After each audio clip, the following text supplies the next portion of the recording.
Good afternoon. Hi.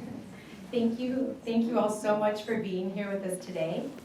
My name is Yvette Carrasco, and I am the Urban Ranger here at Ding. I'm fairly new. I've only been here about 9 months, but this is the best team ever, so I'm really excited to be here today. We are all here just so enthused and excited to have David Rahahę Webb here with us to speak today. This is a very, very special presentation that we've all been looking forward to for many reasons, including David's really strong ties with Sanibel Island and Ding Darling. And his perspective really adds a lot of depth to really understanding Sanibel's history and enriching the community's understanding and really bringing us all together here, and the community's awareness really comes out, I think, during talks like this. And overall, just really supporting the refuge's goal of continuing our work with conservation and really strengthening the ties between us and the communities that we serve. And we just want to extend a big thank you to the Ding Darling Wildlife Society, our wonderful Friends group. Without their support, we really would not be able to host all these amazing events. So we're very, very thankful. If anyone's interested in knowing a little bit more about the things that we're doing here at the refuge and off island, because we're everywhere and we're doing a lot of amazing things, right outside of the auditorium we have a small table set up where you can sign up for the Ding on the Wing newsletter. So that'll keep you very informed about all the awesome things that we're doing here. So I'm very, very lucky to be able to introduce David Rahahę Webb, who is an 8th generational Sanibel native. However, his roots go even deeper on the island. He is also a descendant of the Spanish Seminole, known as Spanish Indians, living on the Sanibel Island Rancho. His family included the first documented births on the island and in southern Florida. He recently authored The Spanish Seminole, The Untold History of the Spanish Indians, as shared by a descendant, which presents a detailed account of the Spanish Indians, their history, culture, and legacy. David is the 4th generation in his family to work at Ding Darling. His great-grandfather, Jake Stokes, was the first refuge employee.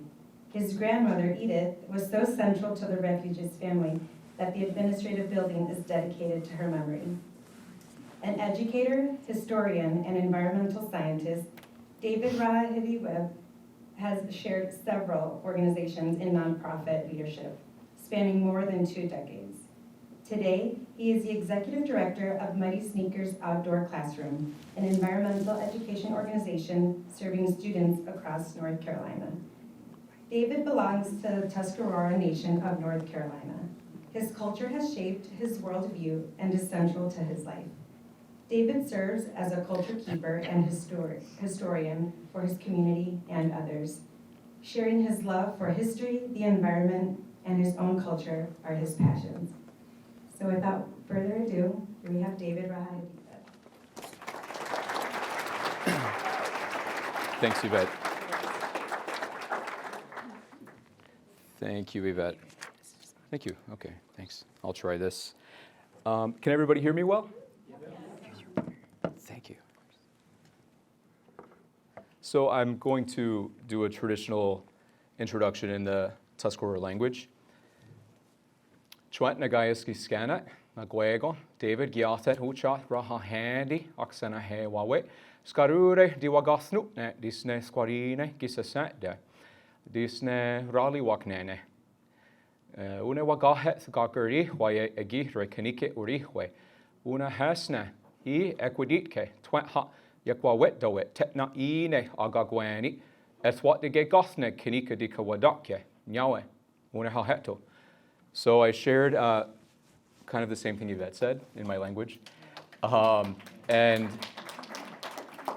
I also said this is a traditional way of us approaching speaking like this, that this is a responsibility that I take seriously. And if I make any mistakes today, I hope nobody is offended. Or if I say anything offensive, forgive me. So those are the words in the Tuscarora language. I want everyone to give a little round of applause as well to my mother and my father and my uncle who are here today.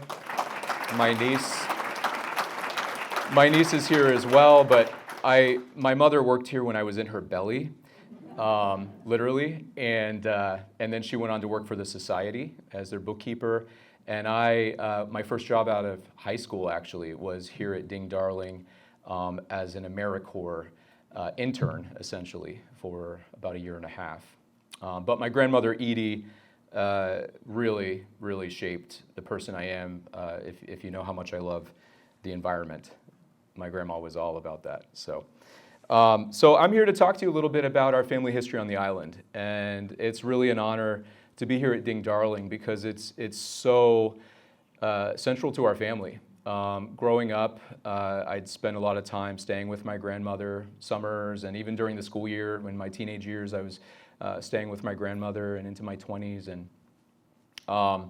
the refuge employees were kind of like extended family to me. So those of you that maybe knew some of those older employees like Susan Trokey and others over the years, they were kind of like adopted family. So love the refuge. So I'm going to talk a little bit about this. I'll go through and start with the methodologies used in this book.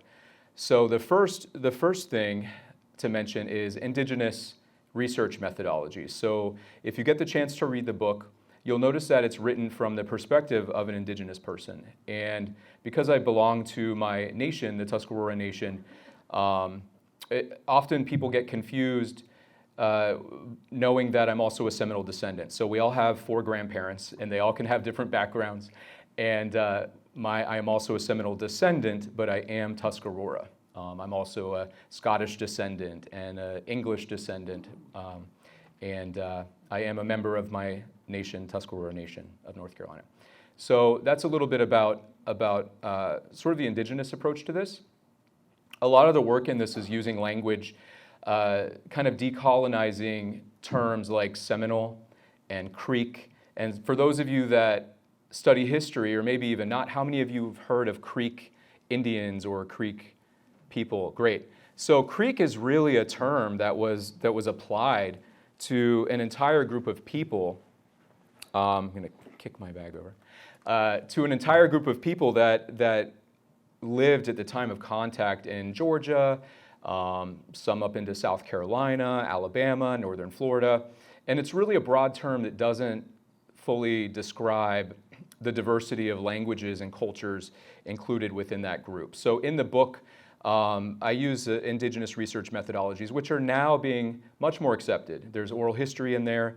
I have a lot of friends among the Seminole and Miccosukee people who I would call that are fluent in their languages. Ilapongi, the Miccosukee language, or in Muskogee, Upanaga, which is the Creek language or the Seminole, main Seminole language. And so they helped me quite a bit with translations and other things, as well as providing some resources. So that's indigenous research methodologies. And then, of course, everything else is cited, primary sources, et cetera, from our more traditional understanding of exploring history. So my family on Sanibel, you can see in this photo, my niece is much bigger now, but this is my dad, me, my nephew, my niece at our tribal grounds in North Carolina. My dad's originally from North Carolina, but moved here when you were 6, Dad? 10. Moved to Sanibel when he was 10. And then we also have my great-granddad, Jake. These photos are all remastered, so using some kind of fun-fangled app. They were all remastered. So my grandfather, Jake, is all the way on the far right. His mother, Dolly Godwin, she was a Montes de Oca. And the Montes de Oca family is my family, my uncle and my mother's family. And they were the first documented births on Sanibel Island.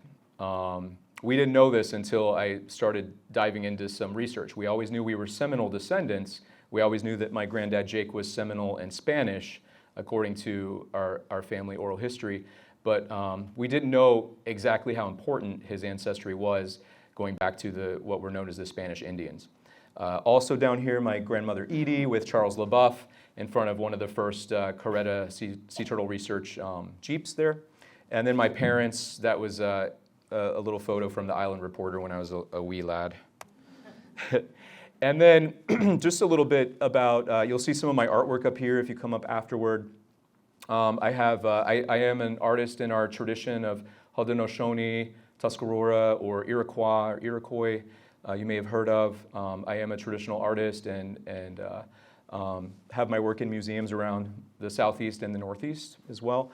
My grandma's sign I'm so proud of on the building over there. And I've worked everywhere from the Florida Museum of Natural History in Gainesville to most recently I was executive director of the Wonder Gardens in Bonita Springs, which is also an historic site. And then these are our ancestors.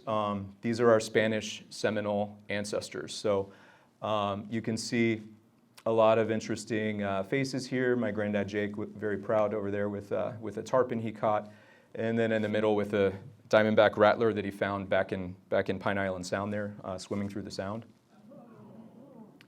But my family were commercial fishermen, so I like to say that we all know that many of us know that the Calusa had a 6,000-year-old fishing culture here on Sanibel Island.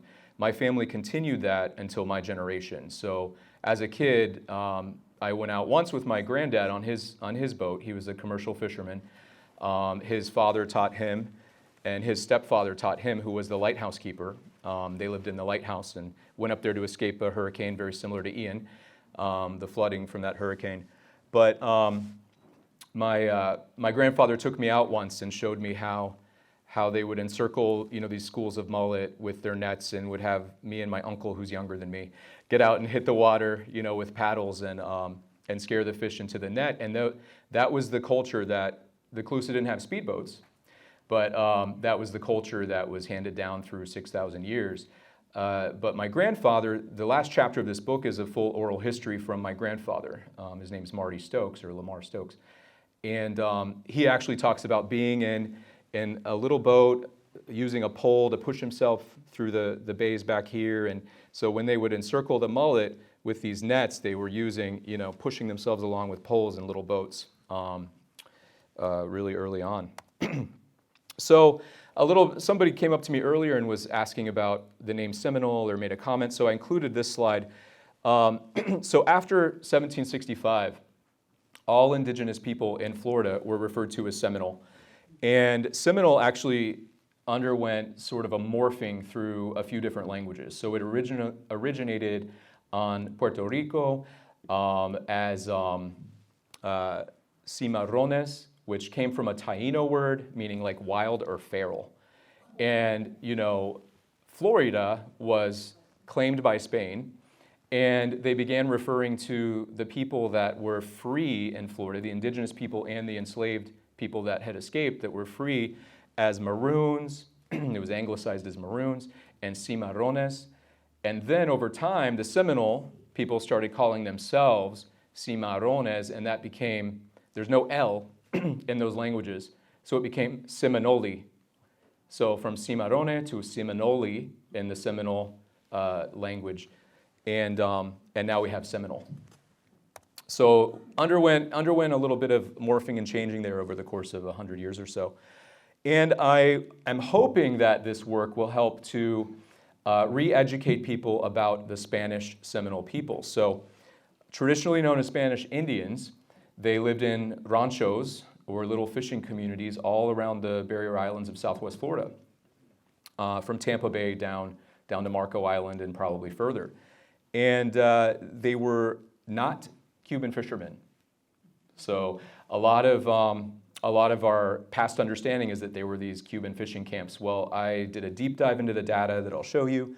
I geeked out, and so disproving that, as well as the vast majority of them were actually Seminole people, indigenous people.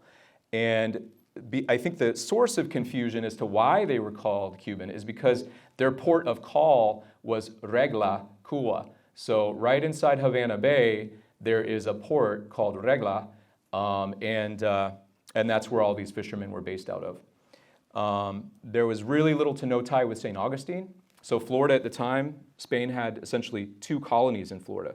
So there was Pensacola on the west, St. Augustine on the east, and they really weren't connected. There were a bunch of missions across the top part of what's now Florida, the state of Florida.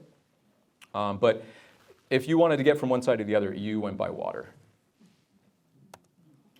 So another thing is the Seminoles within those ranchos identified as Seminole, or they identified as their hometowns. We'll talk about that in a minute. But this is another thing that, another kind of myth of history that we need to dispel, which is the Seminoles were not just Creeks, that migrated down into Florida and replaced the indigenous tribes.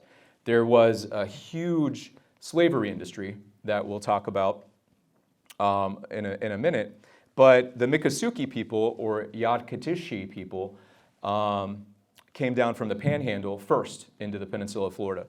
And then the Istijati people, or the Creek, what people typically call Creek people, or Muskogee people, came down into Florida, capturing and selling a lot of people from the indigenous tribes of Florida as slaves to the British out of South Carolina. So South Carolina's entire economy for a period was based off of deerskins and enslaved Native Americans that they were capturing and taking to their plantations down in the Caribbean mostly. But really important thing is indigenous people of Florida, the Seminole and Miccosukee are the indigenous people of Florida. They incorporated people that had been here since time immemorial and have always been the indigenous people of Florida. So this concept that they're not is really false. The tradition of adoption among all of our tribes is very important, adopting in entire communities, entire nations, smaller nations into our larger nations. And also, we knew that there were remnant Calusa people here in the Pine Island Sound area that were part of those Spanish Indian ranchos. So my own family may have Calusa ancestry as well. And then there's oral history from the Calusa themselves, and particularly the Miccosukee.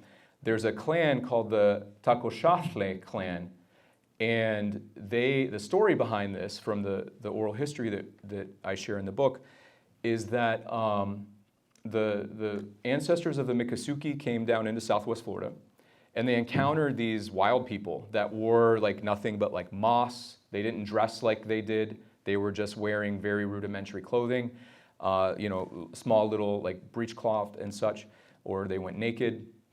They spoke a very different language, and to them it sounded like talk, talk, talk, talk, talk, talk. So the Miccosukees called them Takashafle, which means like the talk people. and they asked the Miccosukees if they could be taken into their nation, and they went back to council. They came back and they had decided, yes, we will adopt them in. They will be their own clan, the Takashafle clan. And they still are. They're a very small clan within the Miccosukee, but they still exist in the Seminole as well. So a little timeline of La Florida. I'm not going to spend too much time on this, but 1513, Ponce de Leon came here and he got his rear end kicked and went back to Puerto Rico. The Calusas actually shot him with a poison dart, and he died when he got back. He was the governor, of course.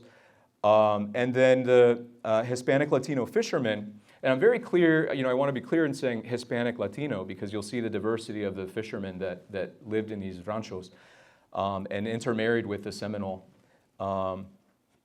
They started fishing in these waters in the 1600s, and the Calusa taught them their methods of fishing.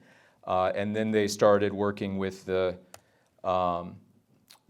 ancestors of the Seminole and Miccosukee that came down. Directly. And so by 1760, most of the Calusa had disappeared. They were subject to that enslavement I talked about. And in fact, my own tribe, in 1711, we had what was called the Tuscarora War in North Carolina, and that was due to enslavement and illegal settlement of our territory. And that ended in 1713. And that's when the colonies, the British colonies, started to end native slavery or Indian slavery was after that war, and the Yamasee War, which followed it. So the end of the Calusa in Florida as a political group, remember there were descendants there. Indigenous people are not a monolith, so we have different groups that are, I'm Tuscarora, but I'm also a descendant of the Spanish Seminole and other groups that coalesced into our different tribes. So there were remnants that remained and were taken in, and then those missions across the top of the state. This is a photo that I took in Havana back in 2017. This is at El Morro, which is a fort on the bay. And you can see the city of Havana, the modern city of Havana across the bay there. But I think this is a really good representation of what Havana was at that time. Havana was the gateway to all of Spanish colonization of the Americas. So Havana was considered like, Florida was like considered Havana North. So Havana was the gateway to Florida, to New Spain, present day, the Western US, down into Mexico, and all of those colonies around South America on this side of South America.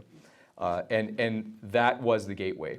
And so, the British actually captured Havana, and that's how the British period came about. So we've got the British period in 1762 through 1783, and that's when the British claimed Florida. They captured Havana, and the Spanish said, oh, Havana is more important, you can have Florida, take Florida. Mosquitoes and unfriendly native people, take it. And then the second Spanish period was, we had the 7 Years' War, we had a number of conflicts, and it changed hands. And then the Seminole, the Americans started to come into Florida, the Anglo-Americans from South Carolina largely and Georgia, started to come into Florida in the early 1800s. And Andrew Jackson actually started raiding into Florida and attacking the Seminole people, the Spanish, allied with the Seminole people, as well as enslaved formerly enslaved, escaped communities of the descendants of Africans that were in Florida. So this started what we commonly call the Seminole Wars. But how many of you knew that the Seminole Wars was actually really one long battle, one long war? So it spanned decades. And what the Seminole War was a long resistance to settlement. So Florida, or the United States, had the Seminole people. They selected leaders from different communities. And something that I talk about in my book is that our concepts of nationhood and leadership are very different from what we understand today as Americans. And those people who signed those treaties were not authorized to sign those treaties. So when they signed treaties saying, we're going to give you our homeland and we're all going to remove out to Indian territory out west, which was really not desirable for most Seminole people, they fought back. And so the United States created Florida was a territory, it wasn't a state yet, but they created a reservation in the middle of the state and said, no Seminoles near the coast. So obviously the Spanish Seminole, our ancestors, were in violation of that treaty as far as the U.S. saw. They also then set aside all of Southwest Florida as one big reservation for mostly the Miccosukee people. But the people didn't recognize, the Seminole people didn't recognize those reservations and really went wherever they wanted, and that would really make the American forces mad. So that was one long resistance against colonization in Florida. And then the United States officially took over Florida in 1821 with the Adams-Onis Treaty. And the terms of that treaty, our family had landholdings in these islands and in Tampa. I have a deed from my ancestor to what is now Hyde Park, a very affluent neighborhood in Tampa, a whole neighborhood. Yeah, I'm gonna get it back. But yeah, so some of those early deeds, but the United States didn't necessarily recognize all of them. Even though the treaty said they would recognize them, they didn't. So here's a map of Florida at the time. This is the spelling that's found in the baptism records that I'm gonna share with you of these different spots. So Tio Cespas is Usepa Island. And Sanibel was called Sanibel in those baptism records. Punta Rasa or Panarasa. The Chatas were noted as being here, which were Choctaw people, believe it or not. And several ranchos in Tampa Bay. That Appalachia, there was a very powerful nation of people called the Appalachia in that area, but that was actually a Spanish province. It was the province of Appalachia. And then all those towns up in the Panhandle. So we'll take a look at some of and this is actually a cool old etching of the actual rancho communities. And that's a photo I took in Cuba because the hut styles that people had, this was like a kind of a barn, but the hut styles that people have in Cuba today are very similar to what the Spanish Seminole had. And here we have our beloved Sanibel. The rancho was located in Tarpon Bay, where my grandfather's oral history, he says they lived in that same spot and they would dry their nets out where like the refuge residence quarters are. That's where their house was, and they would dry their nets out, on the edge of the bay there. The Punta Rasa rancho, there was another one up the Caloosahatchee River a little ways. Yusepa, there was one up where like Boquilla is on the top of Pine Island. And even, there's so many stories about this, like I could go on for hours and hours just talking about the different stories of our islands here. But there was Cayo Pelao up north, and but like Chino Island, if you're familiar with Chino Island, which is in between Sanibel and Pine Island, that was actually named after an Asian person who was here back in the early 1800s, and there was an attack, and they ended up naming the island after the Chino, or the Asian guy that was here. So lots of cool stories about how all the islands got names. Oh, and right on the inside of Captiva Island, there's Buck Key, and that was named after my mother's great-grandfather. So yeah, right here, that's Buck Key. But we've got other beaches named after our family, our claim to fame, I guess, I don't know. But some stats about the Spanish Seminole people. There were, on average, between 400 and 600 Spanish Seminole within the ranchos in what they would call Charlotte Harbor. So Charlotte Harbor would apply to all the Pine Island Sound, present-day Charlotte Harbor, and down all the way to Punta Rasa. So there were about 600 Spanish Seminole. The vast majority were indigenous. There were no Hispanic Latino women here. It was only men who came from various countries, and they married into the Seminole population. And they married over generations. So by the time the Americans came to the region, there were 4 or 5 generations of people who had mixed back into the indigenous population. So they were maybe 1/4 white or 1/8 white, and the rest indigenous, as far as we would consider their like blood quantum. Only about 20% of the population could be identified through records by name. Only 18 individuals remained and were on the U.S. Census records, including some of my own family. They stayed, obviously. That's why we're here. And they were documented moving together from those panhandle towns down into Southwest Florida. So a really important thing here that I also found in my research is, we think about the economy of what we call the frontier, right? So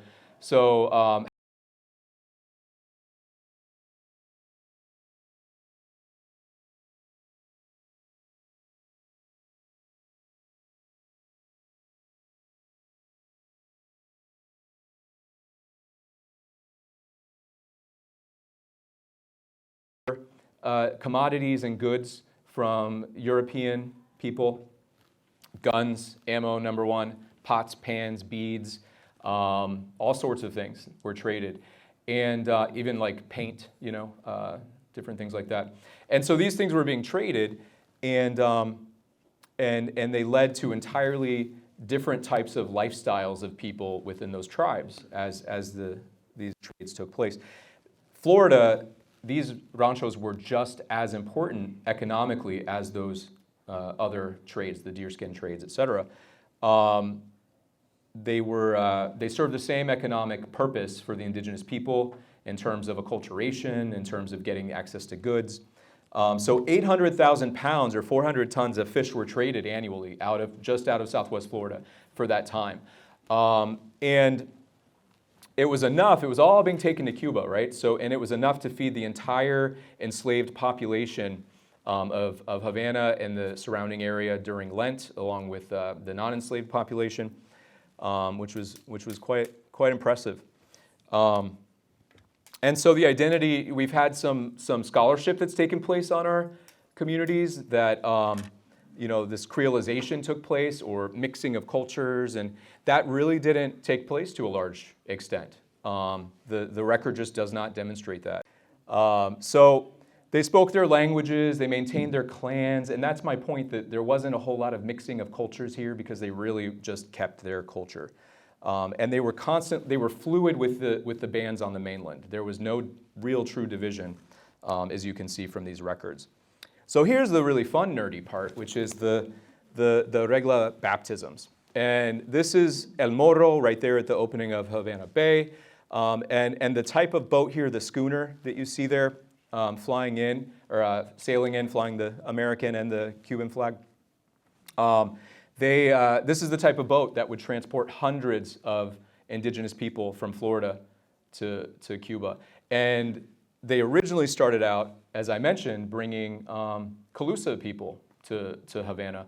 And they would meet with the governor, because the governor of Cuba wanted alliances with these tribes in Florida. They wanted political and military alliances with these tribes in Florida because they were fighting, against the British and defending from the colonies of Britain in America. And the French, there was a French colony right before St. Augustine was founded, Fort Caroline in the same place. So they were fighting these empires, for control.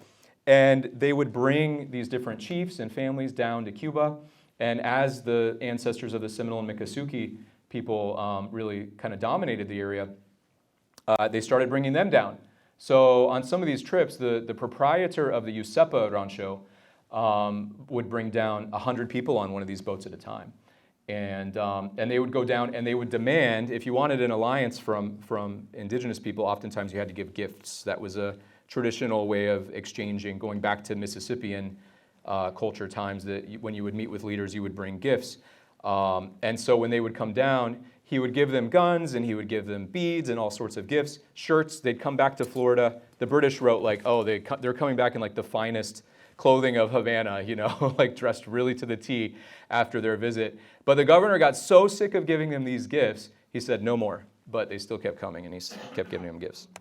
So part of this was the baptisms. So what's really interesting with these baptisms is there were no actual conversions. There was no church here in Southwest Florida, no evidence of a church. Many people wrote about the ranchos, and nobody ever mentioned any sort of religious item except one American surveyor, Whitehead was his name. He came in and he said in one of the huts they had a little figurine of an angel, but that was the only sign of religion that they found here.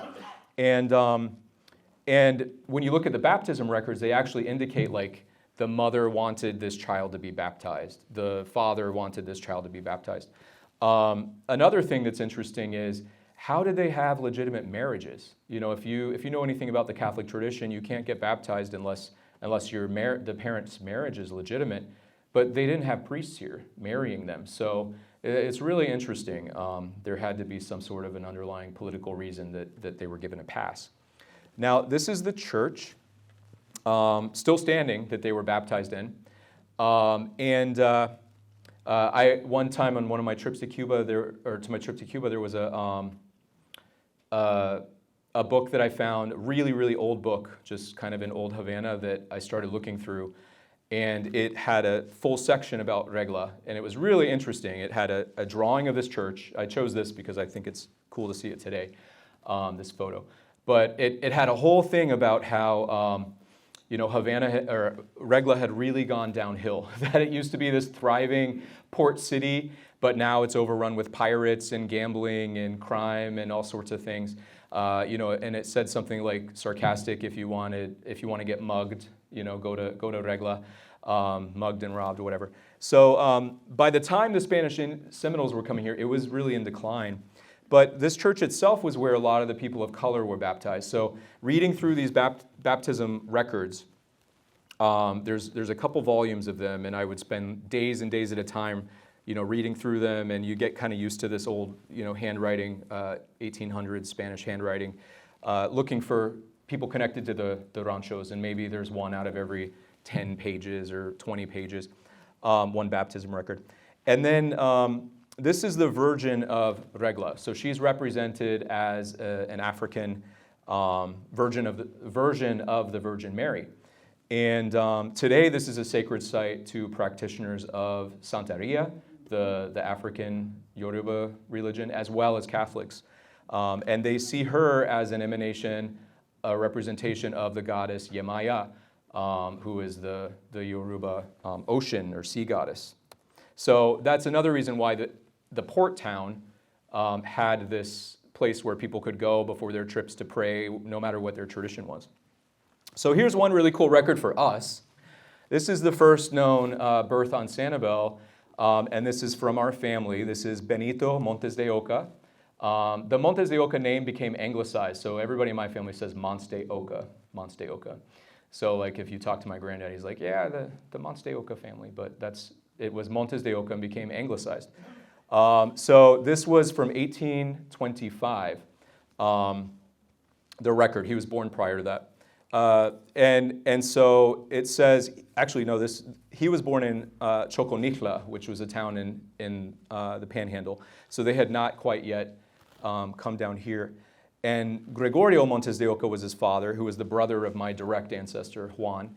And then Rita Magauga was his wife. And then their next child is Rita de los Angeles Montes de Oca. And so you see here it says India, she was Indian.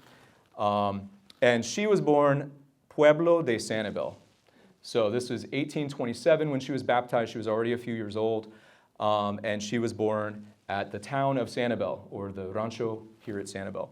Her father again was Gregorio, and his wife Rita was born at Choconicla, which is that Miccosukee-speaking town on the Apalachicola River. And Choconicla actually means burnt house. So the name of the town was Burnt House. And coincidentally, the fort that got burned on the Caloosahatchee, or this trading post, was also called Choconicla, and there was another trading post called Choconicla. But so this is the baptism record for Rita, and there are many more like this, of these baptism records. And then, and all of these, by the way, are available online with, I believe it's the University of Massachusetts. I have it cited in my book, but there's a certain center, and they're all online. So of the 42 parents, all of the mothers were indigenous, and 5 of the fathers were. 16 fathers were from Latin America, and several were also indigenous, but from Latin America. For instance, there were 4 fathers that were Campechanos, who were Maya, who were taken when Spain conquered the Maya people. He brought people from the Yucatan, or they brought people from the Yucatan to Havana, and there's a neighborhood of Campeche. And the men who lived there were often in servitude to Spain. So I don't know if they were free or indentured or what, but they were marrying Seminole women here on the coast and having children. 3 fathers were from Spain. There was only 1 Cuban. That's why I say they were not Cuban fishermen, and that was our family. They were the only Cuban family documented in these baptisms. And then 6 children had no father listed, and 16 of the 30 had a surname. So a number of them only had Indian afterward with no surname. And some of these men also had wives in Havana, so they lived double lives. This is some nerdy fun in the book that you can check out. And then all of the names of the towns. So you can see Sanibel's down here at the bottom because they were migrating down and kind of coming into these areas. So our family, the Montes de Oca family, you can see on here the branch of Gregorio and Rita. But then my ancestor Juan over there, our ancestor Juan, he had his first wife. He had 2 Seminole wives. His first wife, and this was very common for men, the Hispanic Latino men who worked in the ranchos, they would marry multiple times, and this was during the removals. So the U.S. would sometimes come in and take their wives and children away from them and send them to Oklahoma, what's now Oklahoma, and they would oftentimes remarry. So my direct ancestor's second wife is who I'm descended from, Mary. Or she may have been Maria first, who knows? But she's documented as Mary, and part of the Seminole family with the last name Johns, we have documented. So that today use the last name Johns. And they're mostly living on the Brighton Reservation east of Tampa. So we have down here their kids. Their first child was already born by the time they were captured by the army, and then they lived at Fort Brooke. They were confined there for years. We have here a number of other Montes de Ocas. How many of you have driven over the Sunshine Skyway Bridge? Yeah, lots of you, right? So that's a fun bridge to drive over. Well, the point where that comes off is called Maximo Point, and that's named after Maximo Hernandez, who owned that land at the time the U.S. took it over. He had a rancho there. They lived on top of a mound, a very ancient Tocobaga mound or something. And then his wife was Dominga Montes de Oca. So some interesting family connections. But there was a guy who visited, in 1833, he visited Sanibel when our family was documented here, according to these records. They were living here. So he talked about their houses. He talked about how they lived, how they were fishing. The vast majority were Indian, according to him.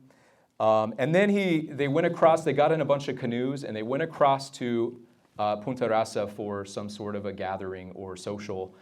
We have socials, our tribe, we have socials like every month where we have different songs and dances we share.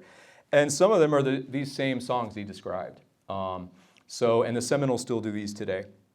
So the women are who knows, it could have been like my great-great-grandma, whatever. But they fastened to their legs these rattles made out of box turtle shells. And he describes that as they started the dancing and it kicked in, that it was so loud it was deafening. And if I can get this to play, I have a video. Here's a short story. We have a dance that we do called the alligator dance that, according to our tribe, our history, and all other Iroquois tribes do this, it was given to us by the Seminole people as a gift because we helped them fight in the Seminole War, according to our oral history. And I always thought it was really cool, being a Seminole descendant, that we had this dance. But I came across a really old recording from Josie Billy, and he was singing a number of songs, and he was singing this exact song. But this is me in the front with a cousin, and we're doing this dance.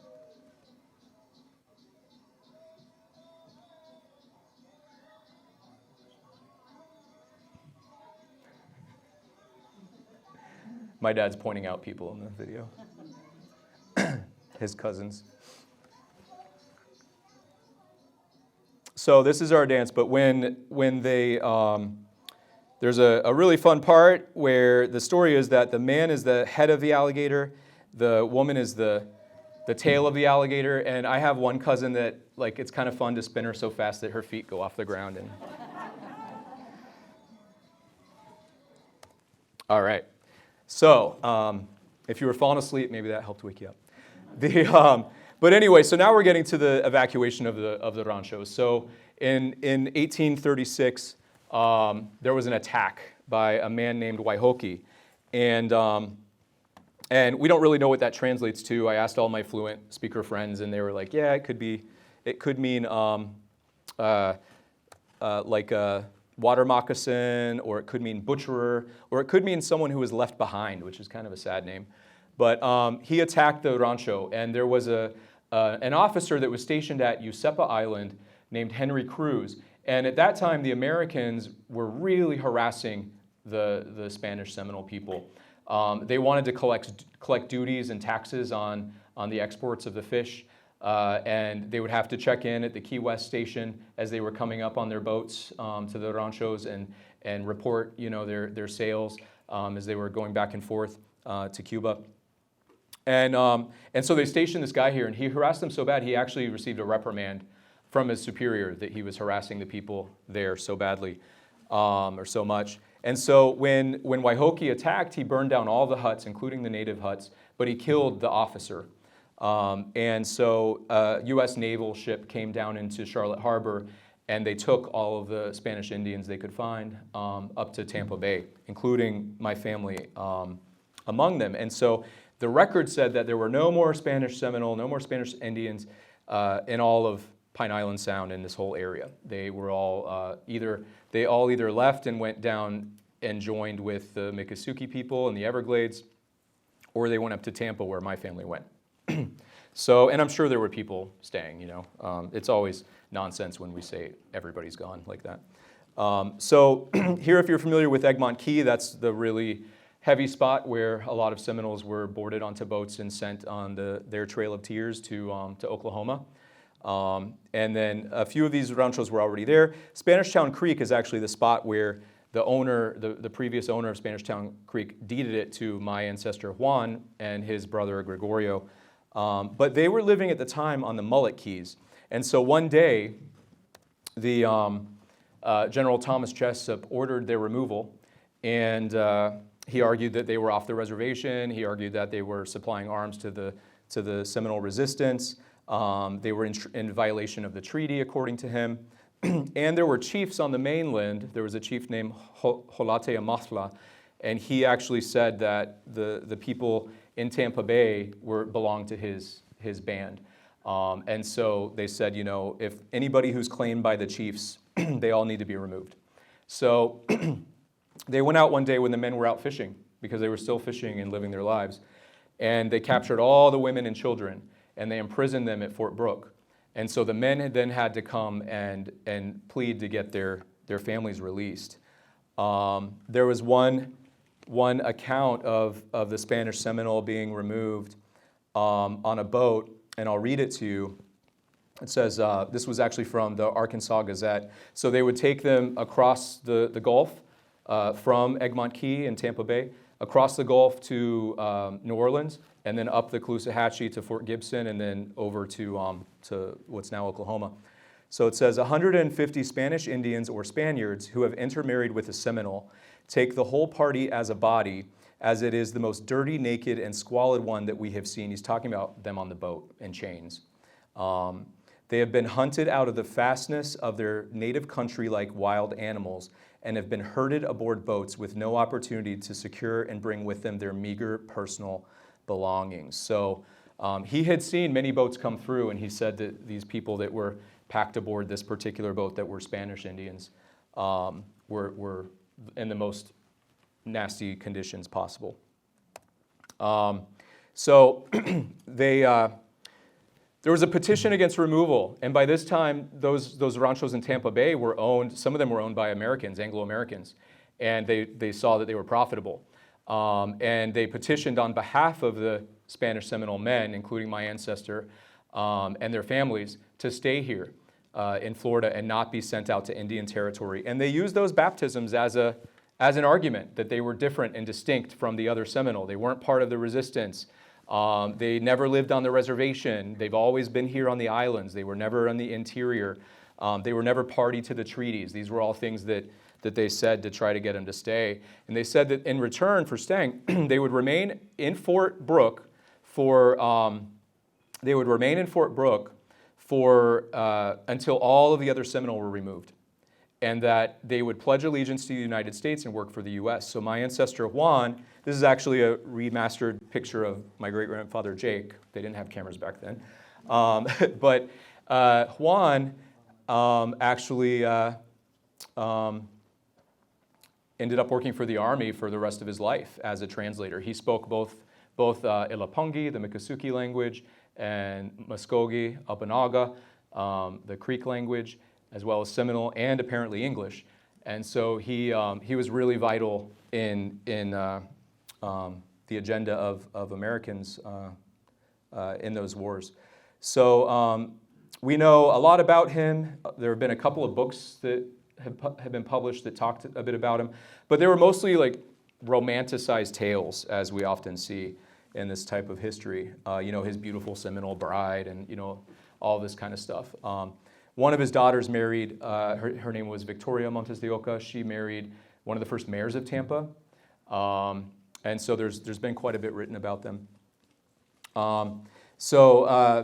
He worked as an interpreter all the way from north of Tampa Bay down into the Everglades. He partnered with another Spanish Seminole sometimes named Polly, and she was the widow of Chachi, who was a chief who was captured in what's now Palm Beach, if you're familiar with that. But she would guide them. She would guide the American troops through the 10,000 islands on a boat or over land. And Juan would translate for her. She didn't speak English. So she knew where all the Seminole camps were. and she would guide the army to these camps, usually for meetings, not for attacks, but for meetings. And Juan would partner with her and translate. But so I share a couple of accounts of the officers or soldiers that were working with her, and the way they talk about her is incredibly dehumanizing. They talk about her like a dirty animal, which is pretty. When you talk about genocide, you learn of different parts of genocide, and one of those is thinking of the other as not human, and that's evident. So he started going by Captain John, and he ran schooner trips, and I found old ads in the papers from Tampa. He would run schooner trips from Tampa Bay down to Sanibel Island and to Fort Myers. So he was taking people by boat back and forth. He drove a mail boat, and then he also brought all of the correspondence from the Army around to Fort Dade, which is now Miami, or it may have been Monroe, but on the other side of Florida. So what Juan's children, some of them served in the Civil War, including our ancestor Manuel, who went by canoe. But they moved to Lake Kissimmee area, and they had cattle ranches. So if you've ever read A Land Remembered, that was their lifestyle. And they were indigenous people that were early cattle ranchers. And then a lot of them married into mixed blood pioneers that came down from the Carolinas. So they ended up returning to Sanibel. My great-granddad Jake returned down to Sanibel and married into my great-grandmother's pioneer side of the family. And then what happened to them, there are still several Montes de Ocas living in Central Florida, our relatives. There's some in Hialeah that moved down there. But for the most part, we know a number of them are among the Seminole Nation in Oklahoma, and we know a number of them are among the Miccosukee tribe of Indians of Florida and the Seminole tribe of Florida. And a lot of Seminole people today will tell you that they have Spanish ancestry. And some words in the Seminole language actually come from Spanish, which is pretty interesting. But I'll take some questions if anybody has any. Back here. Yes?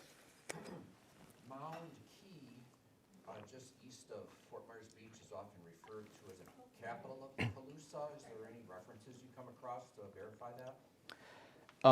So the question was Mound Key. Did I come across any references to Mound Key or it being the capital of the Calusa? I have not, well, I have, but not particularly for this research. So we know by the descriptions of Mound Key, the size of the hut or the big hall that it housed. We know from archaeological evidence and the positioning of it that match various written records by Spanish missionaries and others. We know well enough to know that was the capital. And Adam from Mound House might be able to answer some of that too later for you. But yeah, yes. Where in North Carolina are the Tuscarora Indians? Robeson County. You know where that is? Yes, ma'am. Yeah. Yes. You mentioned you were part Scottish. Can you tell us about that? Yeah. So we have some of the early settlers of Florida. So we go back, our family, they were pioneers as well as Seminole in Florida, and a lot of the early settlers of Florida came down from Georgia and the Carolinas, directly down on like wagon trains.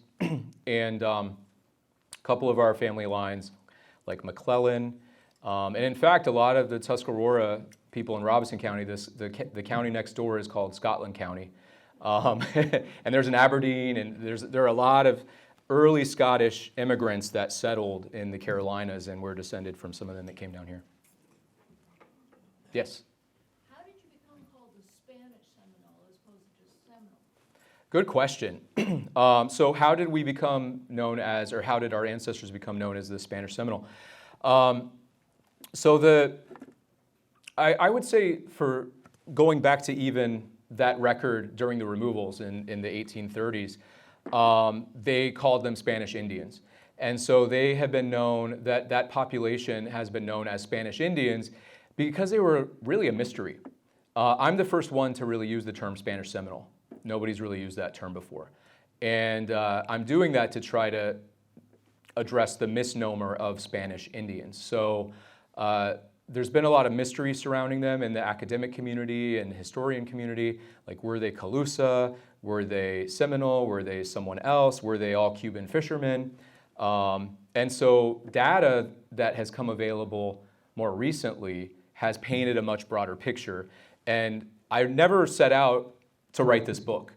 I, one day a few years back, was like looking through some records and like, oh, this is kind of, I'm Tuscarora, and I was never really that interested in the, we knew we were Seminole descendants, but I was never really that interested in it. But I was like, all right, I'm going to look up Juan, look up his records.